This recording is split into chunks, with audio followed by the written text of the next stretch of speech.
Hi there, you're listening to Gift Biz Unwrapped, episode 104. So we said, let's do it. Let's create that product. Hi, this is John Lee Dumas of Entrepreneur on Fire, and you're listening to Gift Biz Unwrapped, and now it's time to light it up. Welcome to Gift Biz Unwrapped, your source for industry-specific insights and advice to develop and grow your business. And now, here's your host, Sue Monheit. Before we get into the show, I have a question for you. Do you know that you should be out networking, but you just can't get yourself to do it because it's scary? Are you afraid that you might walk into the room and not know anybody? Or that you're going to freeze when you get up to do that infamous elevator speech where you talk about yourself and your business? Well, I'm here to tell you that it doesn't need to be scary if you know what to do. To help you with this, I would like to offer you a coffee chat. For the price of buying me a cup of coffee, we can sit down through an online video and I'll tell you everything that I know about networking and how I have personally built 2 multi-six-figure businesses primarily through networking. To learn more about this opportunity, just go over to bit.ly/network ninja. That's bit.ly/network ninja. And now, let's move on to the show. Hi there, it's Sue, and welcome to the Gift Biz Unwrapped podcast. Whether you own a brick and mortar shop, sell online, or are just getting started, you'll discover new insight to gain traction and to grow your business. And today, I'd like to introduce you to Ben and Blake of the Village Common. In 1968, Village Common was a dream 3 generations in the making and spanning over 40 years. They create handmade, natural apothecary goods kindled by their family history. Ben and Blake bring to us this new installation of family traditions blended together and thereby continuing the legacy of the Village Common. Blake, welcome to the show. Thank you, Sue. So I do understand that Ben is sitting by your side. You either drew the long straw or the short straw. I'm not sure which way you look at it, but you're going to be the spokesman of today, right? Yes, I went to acting school, so I think I drew the short straw to Ben, but to me, I got the better straw. Oh, that's a great answer. And Ben may chime in at some point. You know, we talked about that a little bit earlier. So, all right, we are going to start off as we traditionally do by having you describe a motivational candle. And since candles are part of your line, this so fits right in. So it's perfect. But if you were to describe on behalf of both of you what your ideal motivational candle would look like, what color is it and what would be the quote on your candle? Yeah, so it was funny whenever we got this question because I was like, oh, did she tailor this just for us? Because I thought that was perfect. What we came up with was, I think, the color for sure would be blue. And the reason is because it's always associated with depth and stability. It symbolizes trust and loyalty and wisdom and confidence and intelligence. And I think that's what we both strive for. And then the quote that we chose, and I'll tell you who it is after I say it because I think that makes it a little bit better. The quote is, "You need to really believe in what you've got to offer, what your talent is. And if you believe, that gives you strength."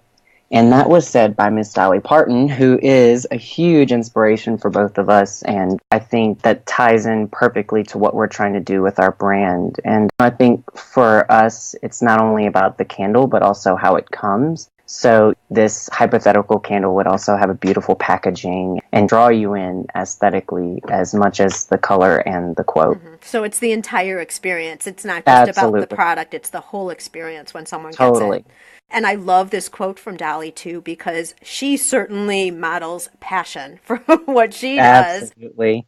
But your commitment, I mean, when you're starting a business, the amount of hours and the amount of dedication and stress and time and thinking and, you know, all of it, it kind of takes over your life. So if you don't have that commitment, boy, you're not starting off on a good note. You've got to have that commitment right up front.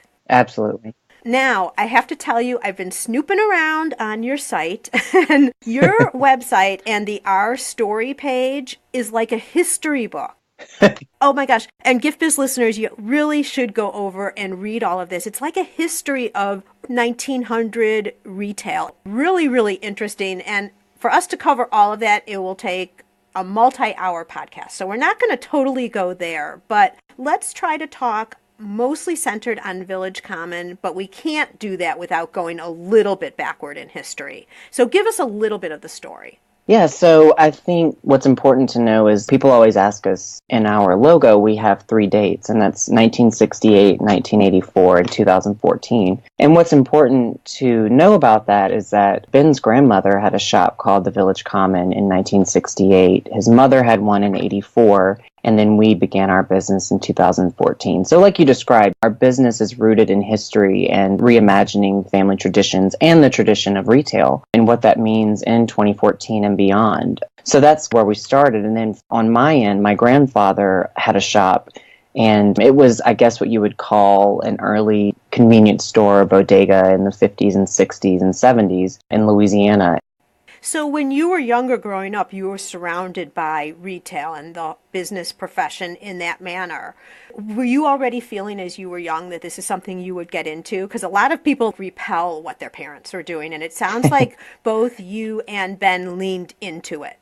Absolutely. I think both, if I'm speaking on behalf of Ben and myself, he was a lot more immersed in the family business of not only the Village Common, but his family has another huge wedding business. So I think both of us saw this as an opportunity to be who we were, but have this history, have this backing of family, been there, done that. Let me help you, let me guide you, let me lift you into the next generation, as opposed to saying, I'm going to go and do something else. We figured out a way to marry our passions with family history and take the benefits of having our families already have so much knowledge and have that lift us up.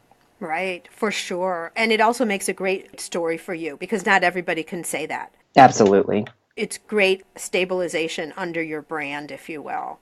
So Village Common then was a name that you carried forward. You didn't create that name yourself. Exactly. It was the shop that Ben's grandmother had in New Jersey in 68. It was a antique shop and had plants and different things. And then when Ben's mother had it in 84, it was like dried flowers and gift items, then reimagined into a florist shop. And then we asked, in 2014, we asked both Ben's mother and grandmother, we said, we see what you two did and we want to take on the name and the heritage and turn it into something that's ours, because every iteration has been something different. We saw it as a perfect opportunity for us to do that. Wonderful. So when did you and Ben meet? So we met in New York City in 2013. We were both working for Ralph Lauren. I was working for the website for the men's brands, and Ben was actually an architect for new stores. So that's where we met, and that's kind of where this all began.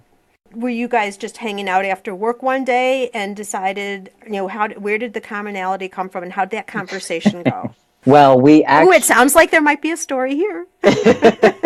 Well, the funny part about our business, and it's so funny because people always ask, we're not very, I guess, upfront about how did this all begin? Because we actually began dating. So this was totally like life partner, not business partner. And then we thought, well, how is this going to, how we're going to make this work? Because we were sort of we wanted to have a relationship personally, but we also wanted to have a business together. And so, it just started by saying, I guess we'll learn if we can be partners in every sense of the word. Right. And you were doing both almost at the same time. Yeah, because our business started in 2014. So we had only been together in our personal lives for a year. And we said, I think that this can't wait. We really want to do this. And we only let our personal relationship enhance our business relationship, not hurt it. Oh, well said. I like that. So you guys decide, okay, we're going to do this. Your family agrees to the name, which had to be so fulfilling and honoring to them when you went and asked. Oh my gosh, they were so excited. Yeah, just to see something that they'd spent so much time building, be able to carry on, even in a different fashion, I can only imagine was so great. Absolutely. How then do you decide and build? You've got the name, but now still, and you have a little bit of direction, but how did you decide on your product line?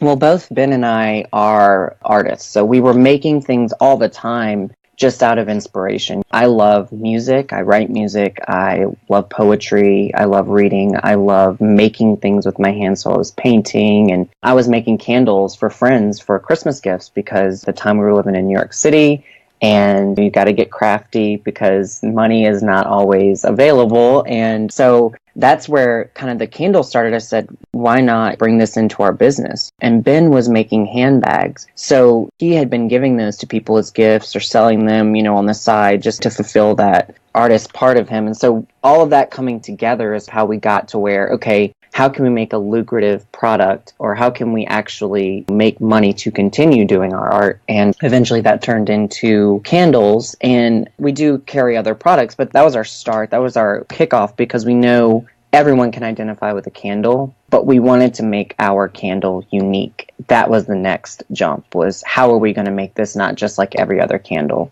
And a very important point when you're looking at establishing a business, because you would think that, oh my gosh, there are a million different candle companies out there. Yeah. So your line of thinking was perfect. How are we going to do something where we'll be talked about because we're different? I would hear people that are successful in business and on television talking about business or reading, and they would say it's really important that when you're starting a business or continuing a business that you are asking yourself, what problem are you solving? Not that that's always the question or always the answer, but I think when you're starting off, you don't want to just do something just because, or we didn't. What we wanted to do was have a purpose, but also be solving a problem. So what are we going to bring to our clients that we can say, here's the solution, on top of it being art and inspiring and things like that as well.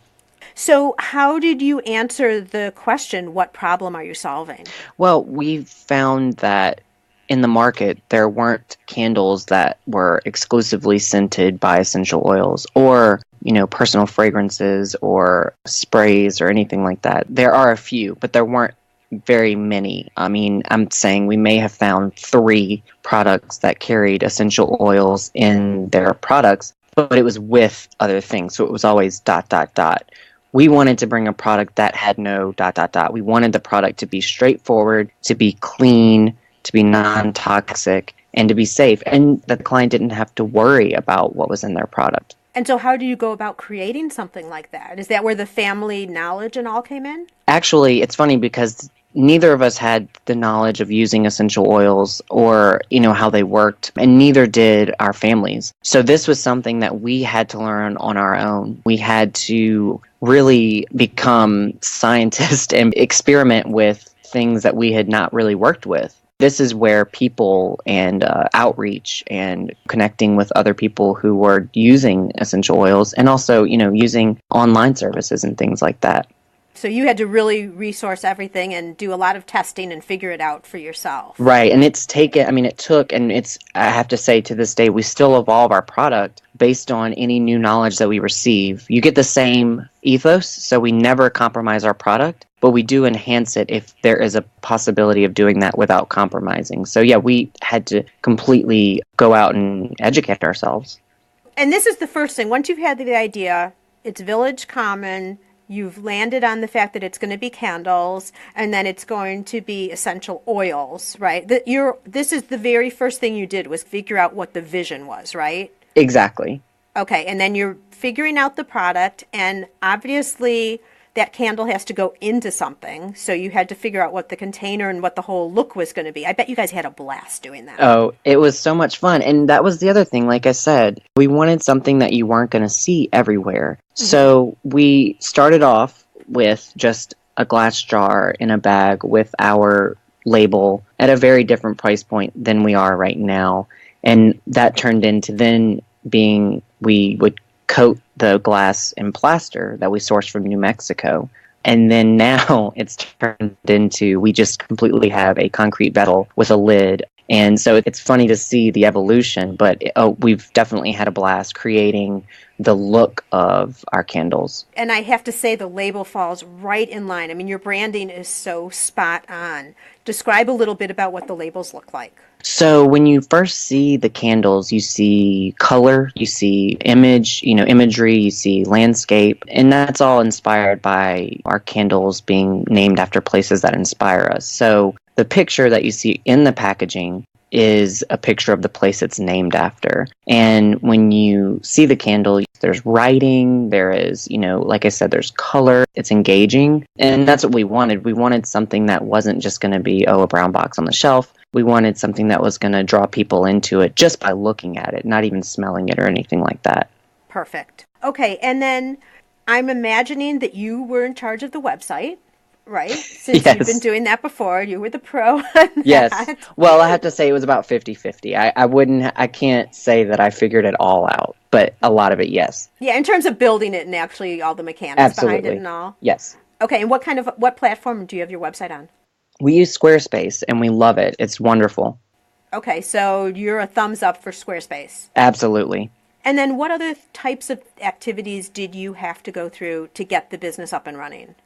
So we kind of had to figure out how we were going to market ourselves. How are we going to represent ourselves online if we're doing shows and things like that? So that was something that we worked through as well in the beginning was, are we just doing candles? Is it too much to do other things? Is it not enough? Are we going to actually sell them? What's going on? So I think that was a big thing for us in the beginning and understanding who we were. Right. And I think this is a really important point. I'm glad you bring it up because I think a lot of people, if they haven't been in marketing or any type of advertising retail before, think that, okay, well, if I just put a website up online, then I'm good to go. People are going to order from me. I just fill the orders and everything's fine. The real story is you still have to get people to the website. You have to have people know that they need to come there and get your name out. And yes, of course, some of that can be done through social media, but a lot also still should be face-to-face like what you guys are doing. Absolutely. Talk to us a little bit about the shows and how you're deciding what shows to go to and how it's working for you. In 2017, this is our first year that we are actually solely focusing on our business. And it's so important. Like you said, we have the website, we have the product, but how are people knowing to go there? Even with social media, I mean, you can pay all day long to have someone work it and sell it, but still, how are people going to understand your product? How are they going to want to come to your website, especially when it's something that's sent? So doing these shows, we've been in LA, we've been in New York, we're looking to go to other places in the year. It's a way for people to see us, to see our brand, to smell the candles, to touch them, to really feel a part of our brand. And you don't necessarily always get that when you first just go on the website. I think people, although we are in this high-tech, social media-driven society, both Ben and I feel that people want that human interaction with product, with people. They want to feel a part of a community. And so I feel like yes, we go to these shows to hopefully get new clients and to reach out to people, but we want people to feel a part of our community and feel as though our product is for them. Absolutely. And I think that human connection then, because both of you guys were in your booth, I think you were busy. Yes, I don't think we got a chance. Ben. Exactly. Yeah. But you guys were both there. You're both talking. And when you have that personal interaction, I just want to support your business because you guys are so fun and so cool. And of course, the product is great. You've got to start with a good product too. So this is a great time. And I think this could be really interesting for our listeners as well, because you're just now starting off with larger shows. I mean, let's face it. Some of these shows you're going to are pretty expensive. What types of things have you learned or advice that you could give someone who's looking at jumping from maybe a local craft show type experience to one of these larger shows? I would definitely start with saying that those local craft shows are going to be the best jumping off point. But when you think you're ready to move on to the shows that are going to be bigger, like the one that we saw each other at, or any other of the ones that are going to cost you thousands of dollars to be a part of, what we learned is that not everything is going to come out as a profit right in the beginning. Like I said, these shows are very important for people to learn who you are, for people to see you. If I was sitting down with someone who hasn't done these shows before but is looking into it, I would say, don't put yourself out of business, but take the risk, take this jump and believe in your product. Believe that there is a reason that you need to be at this show. And then how it goes after, that's where you assess, what can I do differently? how can I market myself differently? How can I differently reach out to these different people? Or you can just say, how the heck am I going to fill all these orders because I did so well? And I'm going to, that was our experience. Our first trade show that we did that cost us a lot of money. We did exceptional. We got really lucky. But that didn't change the fact that it cost a lot of money. And then we had to have a lot of money to make a lot of the product that we needed. So, right. With those orders comes some production work behind it. Exactly. What would you say about your booth in terms of putting it together and deciding what it was going to look like? We wanted to stay true to who we are. That's so important for Ben and I and our brand, is that we're not marketing to a specific person or group of people. We're saying this is who we are and educating, I guess, our community on who we are. But for the booth, that's expensive too, especially in New York City where we saw you. There's a lot of rules and regulations. So just be mindful of that, but don't compromise it for who your brand is. And that's the time that people are going to walk by and go, I have to see that product. Remember that you have to have a great product, like you said. But when people are walking by, there's 1,000 other booths. What are you doing to get people to walk next to you and to see what you're doing? Right. And what did you guys do? So I think, and this was a learning point for us, was the first year that we did the show, the specific show I'm speaking of, it was all white booth, and our product really stood out because of the color and the packaging, and we had personal things from our home to sort of outfit it as if it was a room or a space that you could come and be a part of, which we did really well with. The next show, we changed the look completely and had a complete black booth because our packaging is partly black. And we saw a completely change in the perception or the traffic into our booth. So this year we said, look, let's be on a corner. Let's change it back to white. Let's make this a space like it's our living room so people feel like they can come and sit down with us. It completely changed the whole attitude and the feel of people wanting to come into our booth. Make it a space that people want to come into, not something that is like we're too cool for school or we're edgy or we're not, or we didn't put any work into this. We don't really care. We just want to sell the product. For us, it was really making it a space that was welcoming. That's really great information. I really appreciate your talking about that. And as I remember your booth, it was very clean. You had the table, you had a lot of products. I won't say it was simple because there was a lot to draw you in, but it felt comfortable to look at too. So it attracted you in that manner. And you guys were there and receptive too. You weren't just sitting behind a table on your phone or something. You were drawing people in, communicating with them and all of that. Gift Biz listeners, just a couple of things. I just want to summarize what Blake has said here. When he's talking about trade shows, he's been saying that yes, probably some local fairs just to get started is a good way to go. It's also a great way to test your product. Get some really good feedback on your product before you invest in some of the larger shows.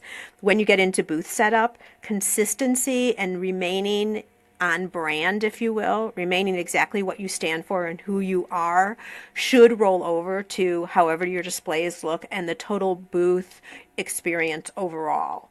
And then in terms of shows, you need to remember that you're there for exposure. Yes, Blake's talking about how they really landed at that first show and had tons of orders, but this is also about visibility. It's great if you're able to reimburse yourself the cost of the show and even make some profit, but if you're in a situation where that doesn't necessarily happen, you also want to track through, who are some of maybe the big brands that have come who are now going to call you 3 months from now and, want to buy from you so that they can have your product in the store. So don't just look at it for a one and done type weekend where you just analyze what happens right after the show.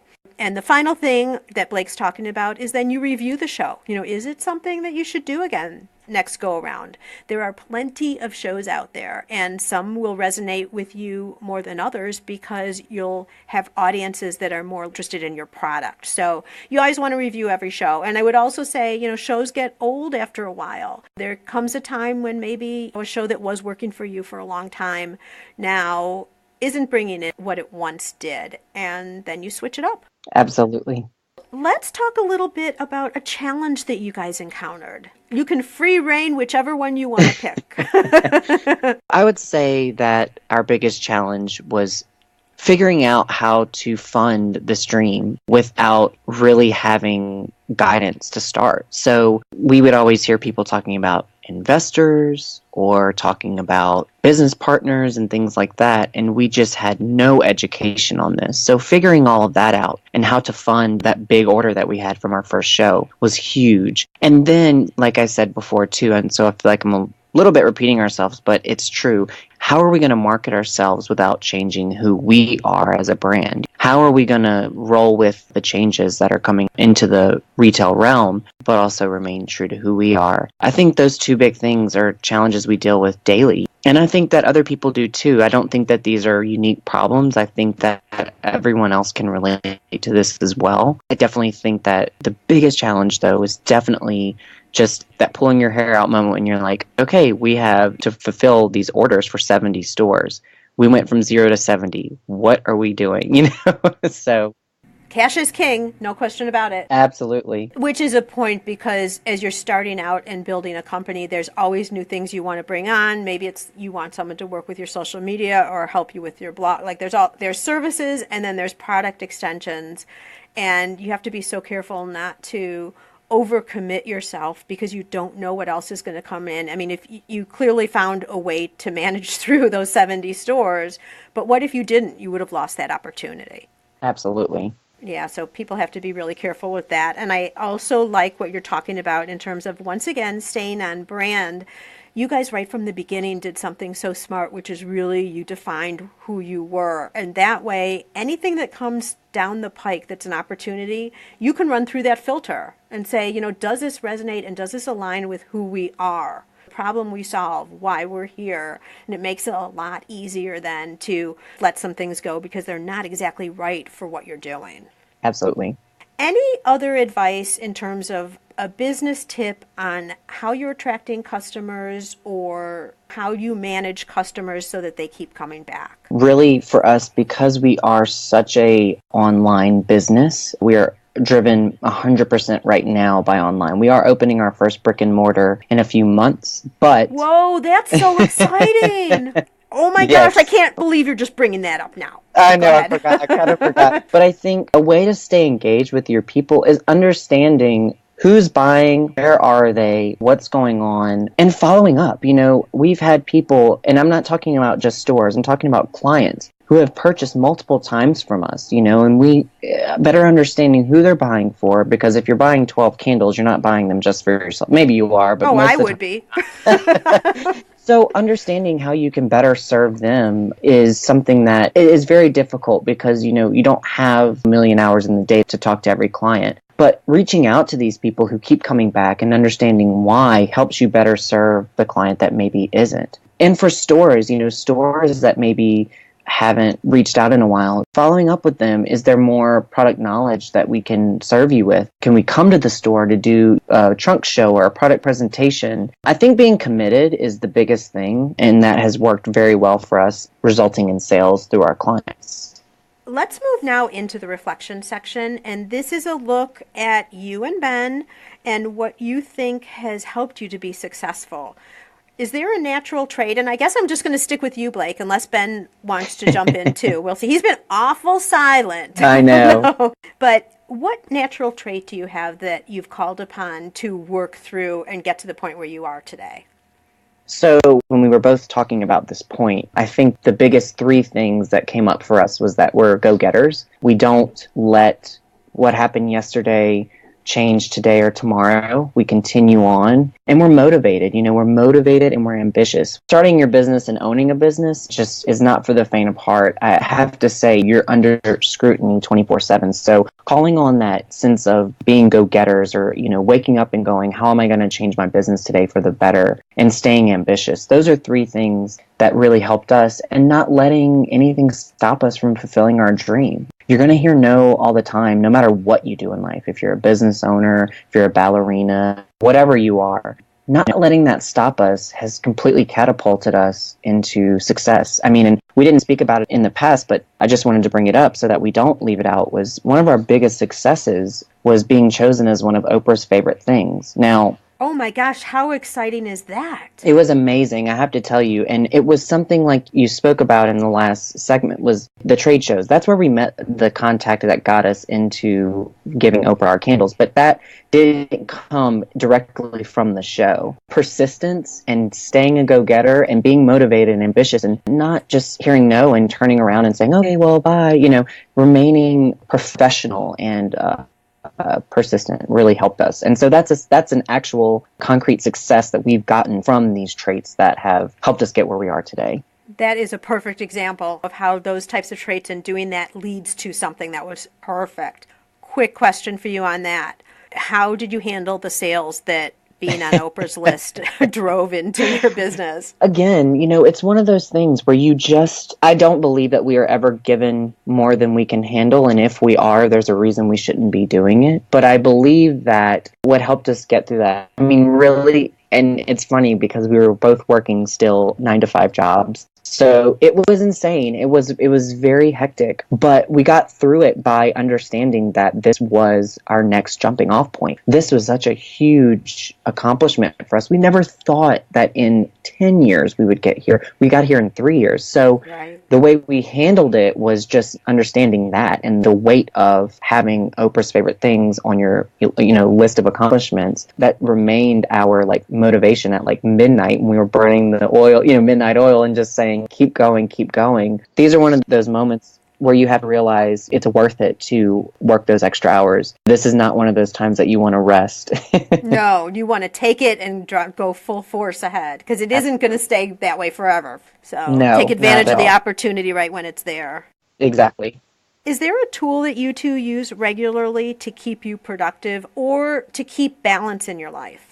Would definitely be kind of a movement off of my last answer. I would think what we've started to do is plan our whole year. Now, this is something I have never done in my entire life. But when you talk about trade shows, when you talk about retail shows like these markets and things like that where people are interacting with your product, when you talk about wanting to see your nephew or niece on their birthday, when you talk about Christmas or Hanukkah, all these things are going on in your life while you have to also run your business and you want to have a successful business. So I think a big tool for us has just been planning, something that I think a lot of people take for granted or you don't think about. We plan for the year. We plan out business goals and things like that. But what's actually going on in your life? How can you say, I'm going to work extra hard here. Maybe we have Oprah's favorite things here.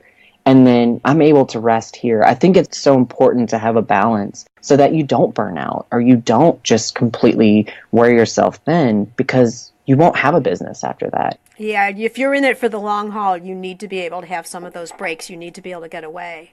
Absolutely. Any advice you have or how are you guys managing your relationship and then also the business? Do you guys sometimes just say, you know what, time out, no talk about the business? Or does it naturally happen? It naturally happens. The great thing about our company and what we do is that we love it. We're not in the place right now where it's a workaholic kind of thing. It's not taking over our lives, but we see it as an opportunity to express ourselves and to become closer with the community and our families and people all around us. So sometimes we'll say, okay, let's just go to sleep. It's 2:00 in the morning. Let's turn off our brains. But it's always working and always thinking of the next thing. But understanding that you do need to take time to rest. You could take a load off. Sometimes we just go, okay, just go watch TV, Yeah, for sure. And when you're traveling to these great places, there's always time to take a break, go to dinner, enjoy the sights. Exactly. Exactly. Just to get away for a little while. Yeah. Right.